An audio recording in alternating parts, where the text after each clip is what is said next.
Hi everyone, welcome to Homeschooling High School with RHG. My name is Heidi Pear, and most of you know me as the Assistant Director at Renaissance Homeschool Group. A bit about my background: I was a homeschooler for 16 years, and I homeschooled my two children K through 12. My oldest is a college grad, and she's now grown and flown, and my youngest will be graduating college next May. I very much consider myself an accidental homeschooler. Prior to homeschooling, I was in the engineering field and I had absolutely no intentions of homeschooling. In fact, I had no intentions of even being a stay-at-home mom. However, for a variety of reasons, my husband and I started to see that a traditional school environment may not be the best for our children and decided to start exploring this thing called homeschooling. Now, my original thought was, I can't mess up at kindergarten. I can do this, so let's give it a try. And my intentions were that I would homeschool my kids possibly through third grade. However, at the end of each year, we would evaluate how our homeschool was going, and I never really saw a reason not to continue. That is until we started getting closer to high school. The thought of homeschooling through high school actually terrified me.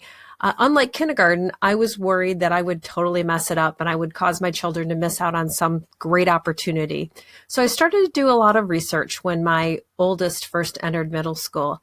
And what I found was it wasn't as scary as I thought it would be to homeschool through high school, but there was also a lot of information regarding the college application process that homeschooled students simply didn't get, information that could lead to better opportunities and scholarships.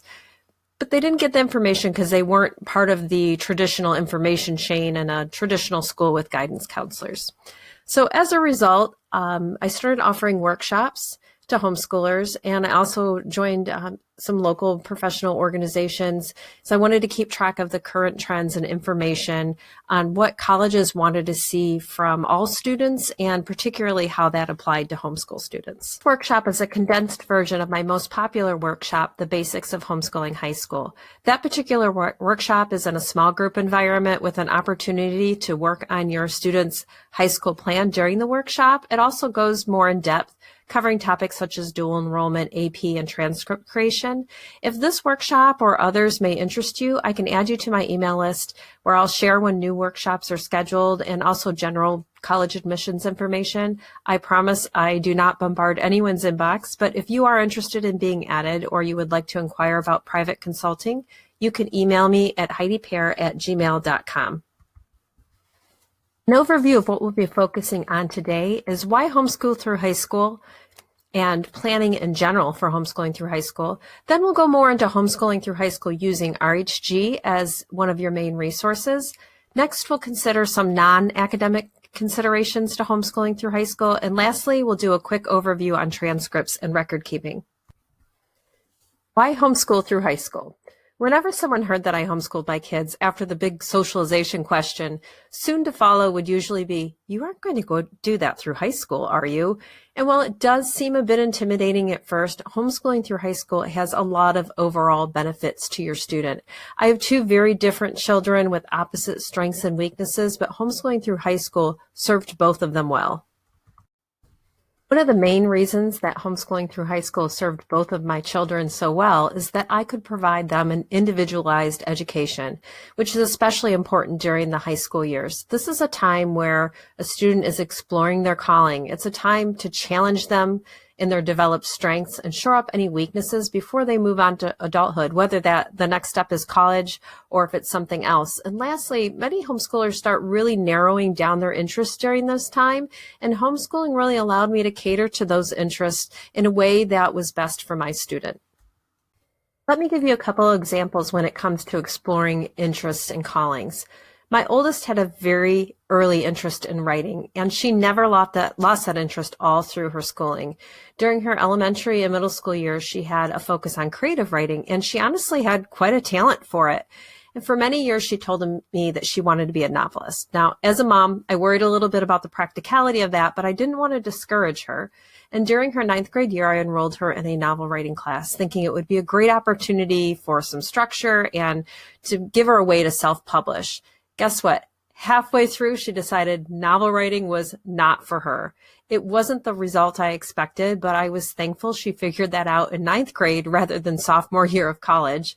She also found her way eventually to journalism, where she is now, but it wasn't before she had a short aspiring actress stage, and she explored other types of writing throughout the years. So all of these things that she did, however, were related to communicating and telling a story, and it all gave her a skill set that she uses today.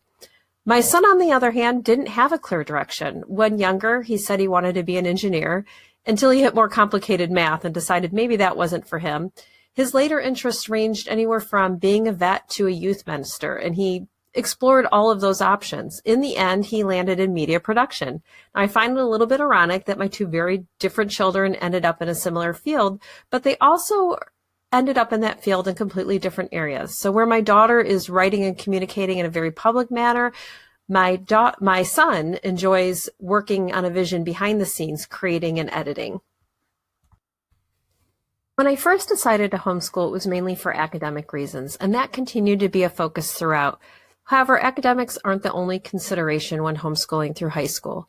There are three components when looking at the high school years. Academics are definitely important, and it will be the focus of this workshop.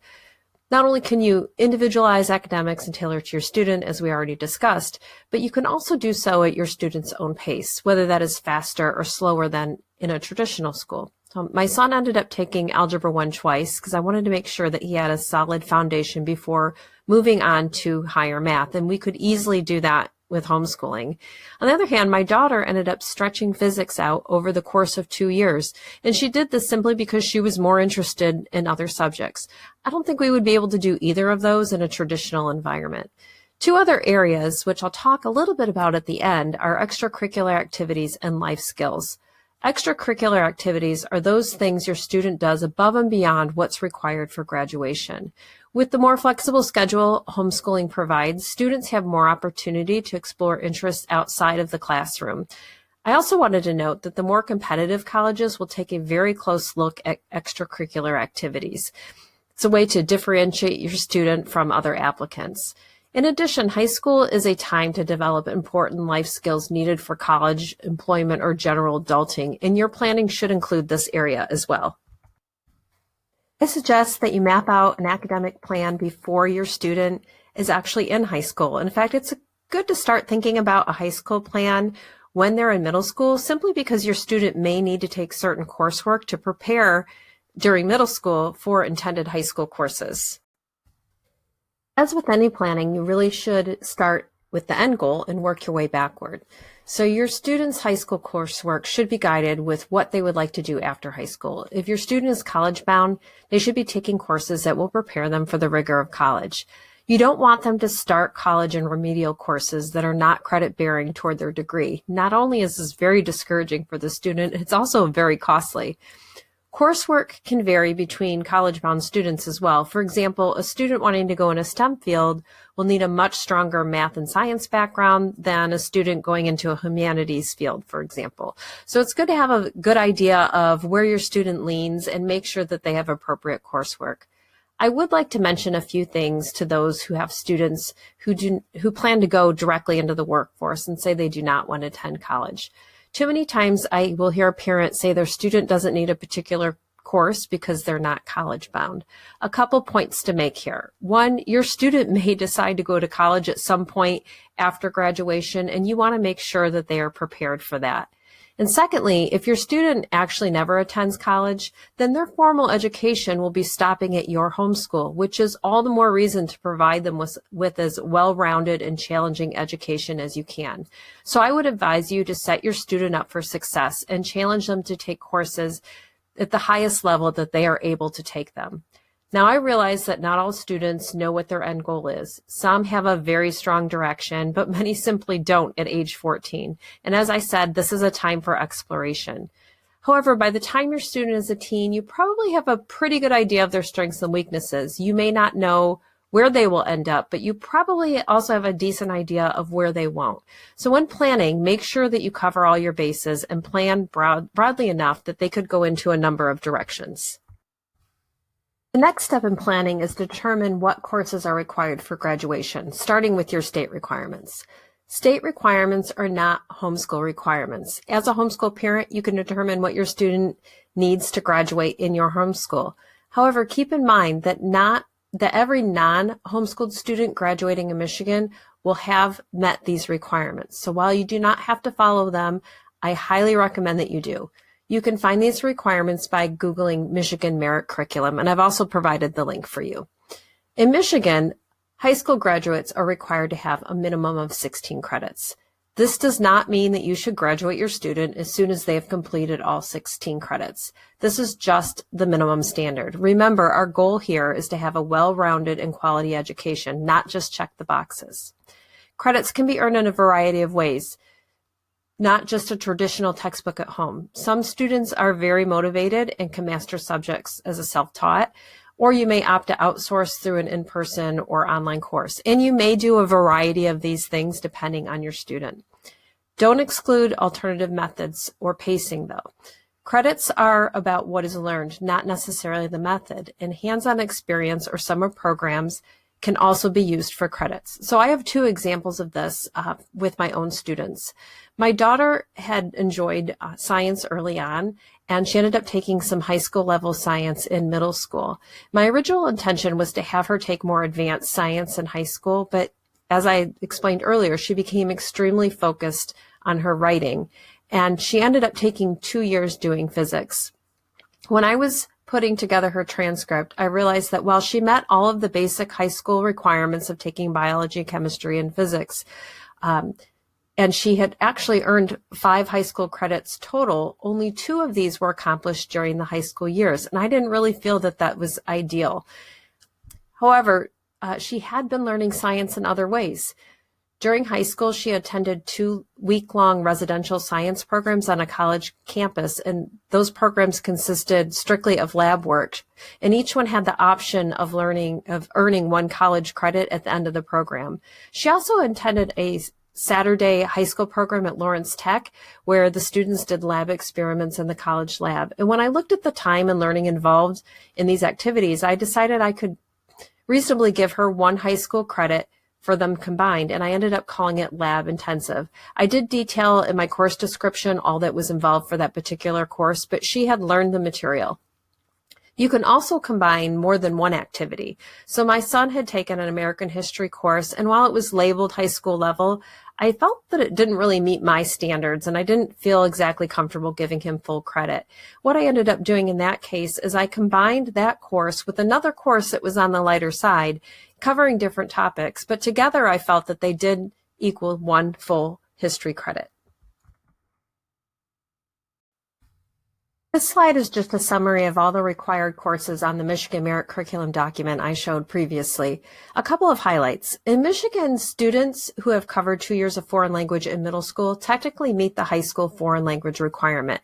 However, you should be aware that there is a difference between meeting a high school graduation requirement and meeting a college admissions requirement.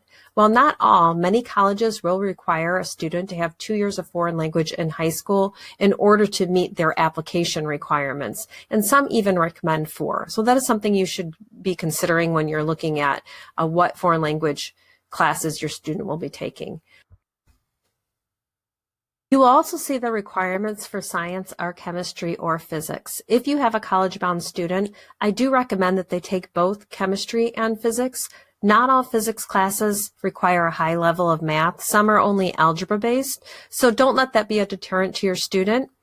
Most college-bound students will have biology, chemistry, and physics. So if you want your student to look competitive against the other applicants, I do recommend that they take all 3.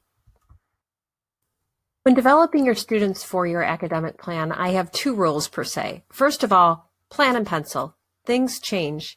Plan out all 4 years for a guideline and direction, but as opportunities arise or interests change, don't be afraid to tweak that and make adjustments.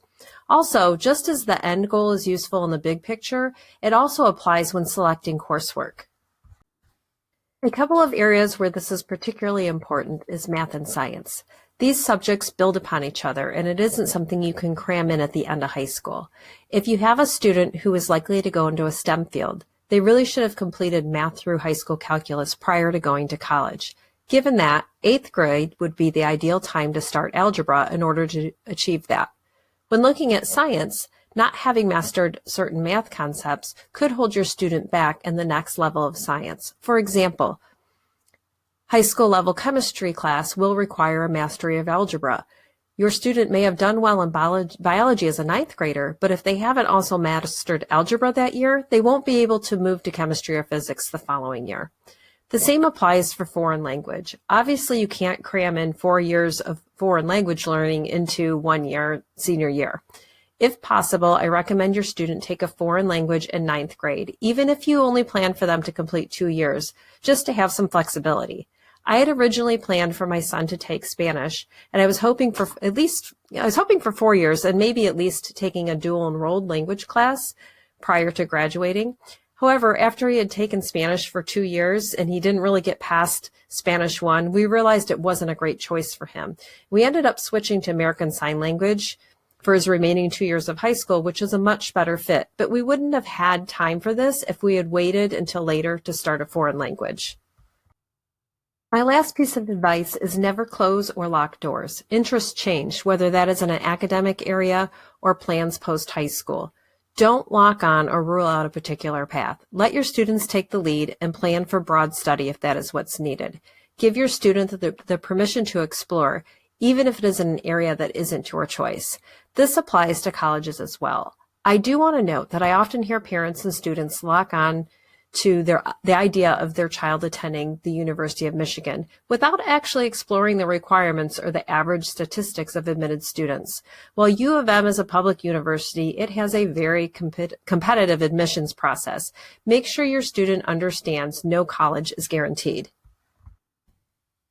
Once you have a 4-year plan of what academic courses your student will be taking and when, you need to figure out what resources you're going to use to accomplish credit.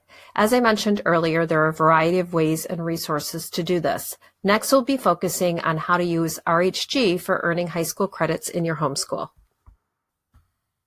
This is the slide from earlier that summarized the Michigan Merit Curriculum requirements. What I've done is highlighted those courses that RHG has offered over the years for high school students.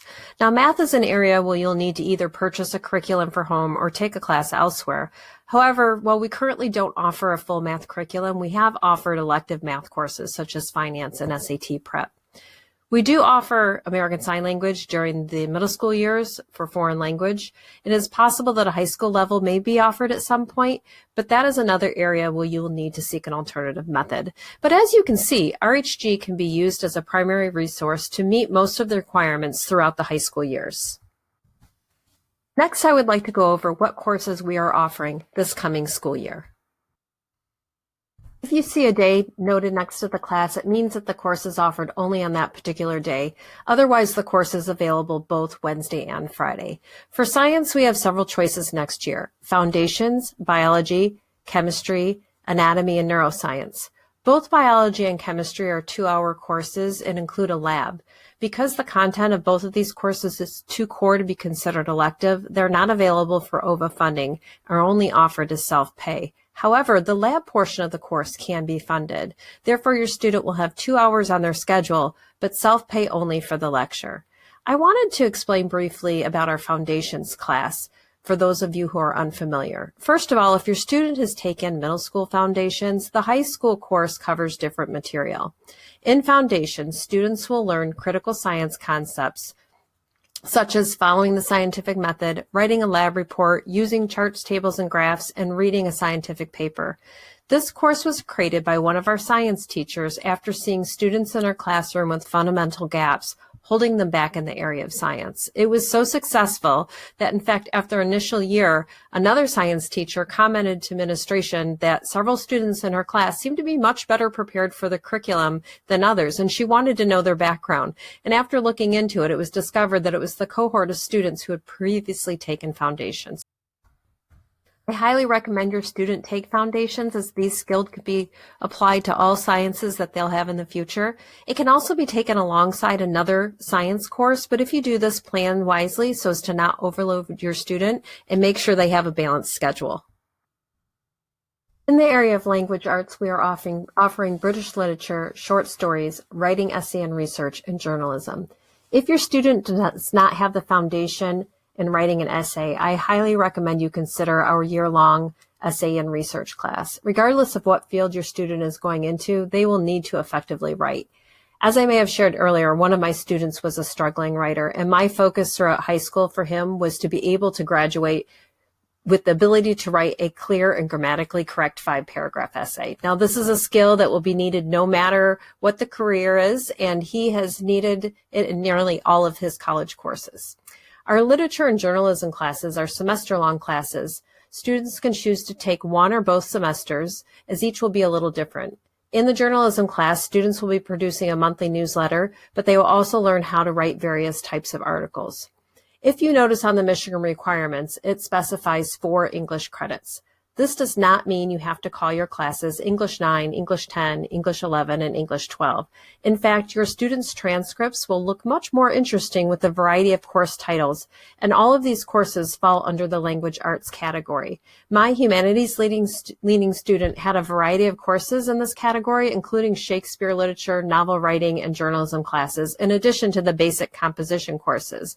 For my struggling writer, however, where the focus was more on composition and mechanics, I opted for the more generic titles. Your student can certainly take both writing and literature concurrently, but just as I cautioned with science, make sure you don't overload them with writing and provide some balance in their other coursework. In the area of social studies, next year we will be offering world history, a semester-long econ course, and geographical mystery. While geography as a standalone isn't considered a core class, you will see in the Michigan requirements that it does specify that students have geography as a component of world and American history. Our team sports class can be applied toward a phys ed credit, and as you can see, we have some wonderful fine art options next year. There are always plenty of unique elective offerings at RHG, and next year is no exception. Some of our elective courses fall in the area of life skills, like personal finance and cooking, and many are great for exploring interests, potentially expanding into extracurricular activities. While core academic classes are definitely important, make sure your student's schedule also has room for some electives. Next, let's explore extracurricular activities and life skills a little bit further. There are 2 mistakes I see homeschoolers make in these areas when it comes to college applications.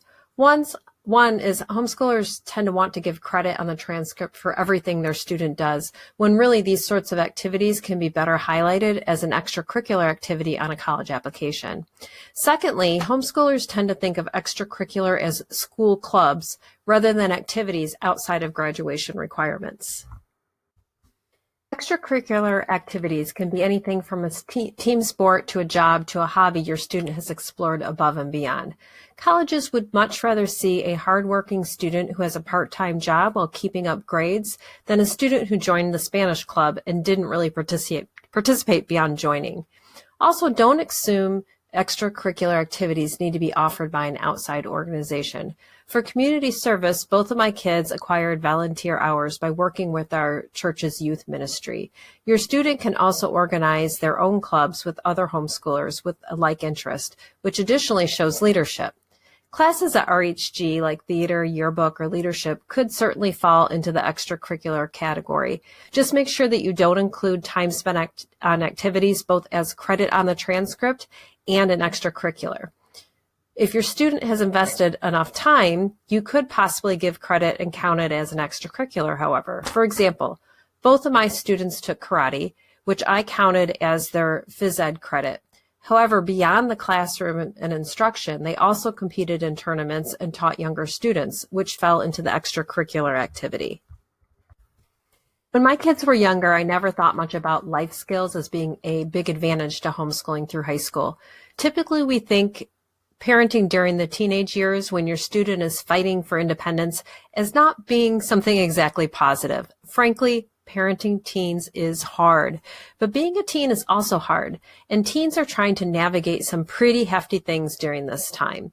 Being more available to help my teens navigate through some of these things ended up being a strong pro when it came to homeschooling through high school.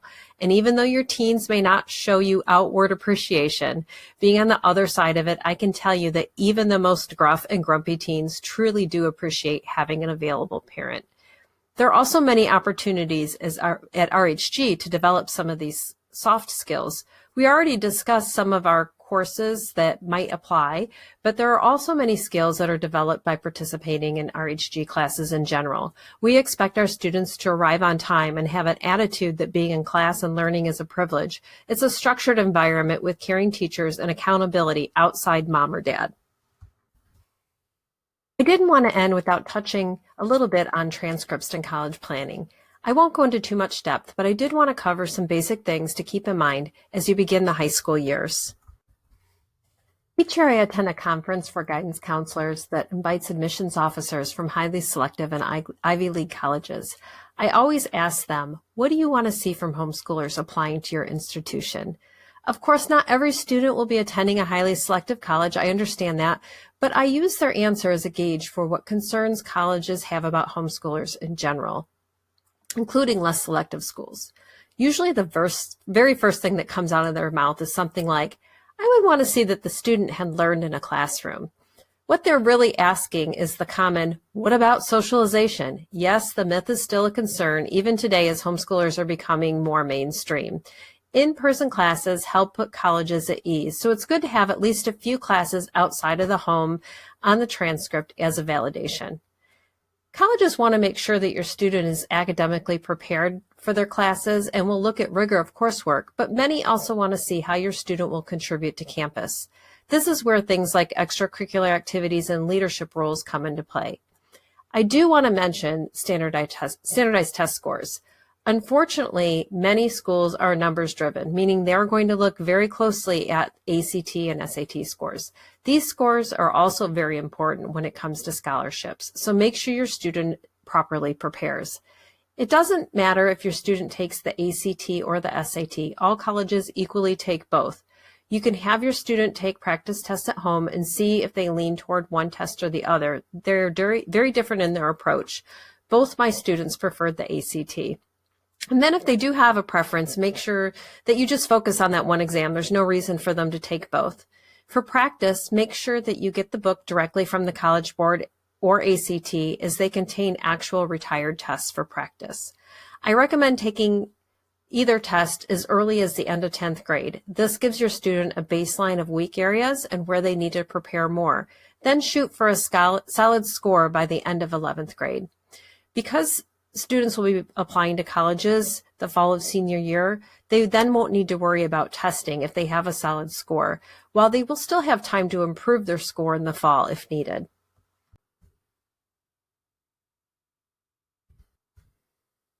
Many homeschooling parents stress about the transcript. There is no need to stress. Planning and doing is the hard part. The transcript just puts all of that activity into a language that colleges can understand. I have 3 rules when it comes to transcripts. 1, be clear. Make sure whomever is reading the transcript can understand what your student did and accomplished. 2, be credible. Homeschoolers are already under suspicion. If you give reason to question credibility in one area, it could possibly make the whole application questionable. For example, if you give your student all A's in a subject area, yet they have a very low score on the ACT or SAT subtest for that subject, the grades you awarded may not look credible. It is okay to give your student something less than an A. Students with B's get into college all the time. 3, be concise. Transcripts should be a one-page document. Some colleges, particularly small liberal arts colleges, will sometimes ask to see course descriptions from homeschoolers, so it's good to have those available, but many do not. If you provide these documents, present them in such a way that they can easily be set aside. I read a statistic once that the average time spent on an application to the University of Pennsylvania is only 4 minutes. So keep in mind that if you provide pages and pages of documents, important information may get lost. More is not necessarily better. You don't really need to worry about the format of your transcript initially, but you should keep good records. As homeschoolers, we like to sell our books when we are done with them so we can buy the next year's materials. But before you do that, make sure you make a copy of the table of contents and write down the title, author, and ISBN. If your student dual enrolls, definitely keep a copy of all course syllabi. Both of my students needed to show a course syllabus at the college where they attended. In my daughter's case, she had taken many dual enrolled journalism courses in high school. In fact, where she eventually attended only offered a minor in journalism, and she had almost as many incoming credits as required for their minor.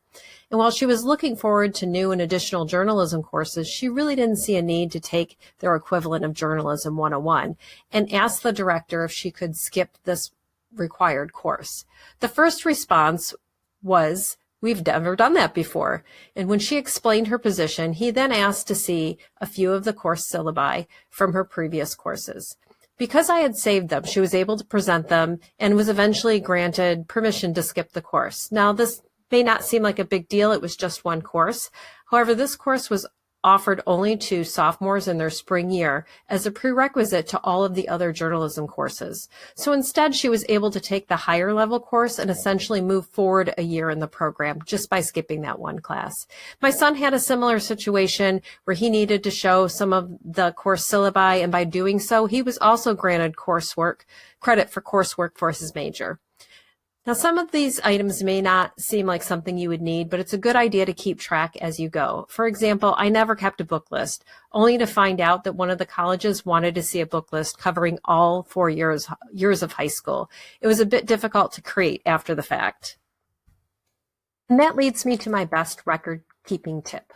Update your records every year. It is easy to let it slip or think you'll remember, but I'm telling you that you will thank yourself come senior year if you do this. One year I got behind and I was doing my update late fall. As I was finishing up through the summer activities, I felt like something was missing. I even showed my son the list and he couldn't think of anything to add either. And then it dawned on me a few days later. In just a few short months, I had forgotten that my son spent a whole week as a volunteer camp counselor at a 4-H robotics camp. I suggest you keep a Word document and at the end of each year, write up a quick course description in addition to adding the grade to a transcript template. Any supporting paperwork can be put in a file at the end of each year. That way you have all the information at hand and all you need to do is edit it and format at the end of high school rather than create it from scratch. I wanted to end with a bit of encouragement. You are not alone in the way that you are feeling. Before each of my workshops, I put out a survey to find out information parents are seeking the most. And every time, the most popular question is simply, how do I do this? Or worries and concerns about missing opportunities. So on that note, let me just say, you can do this. It does take some planning, and homeschooling through high school can be difficult, but it is also very rewarding. Thank you for watching, and I look forward to our Q&A session in a few days.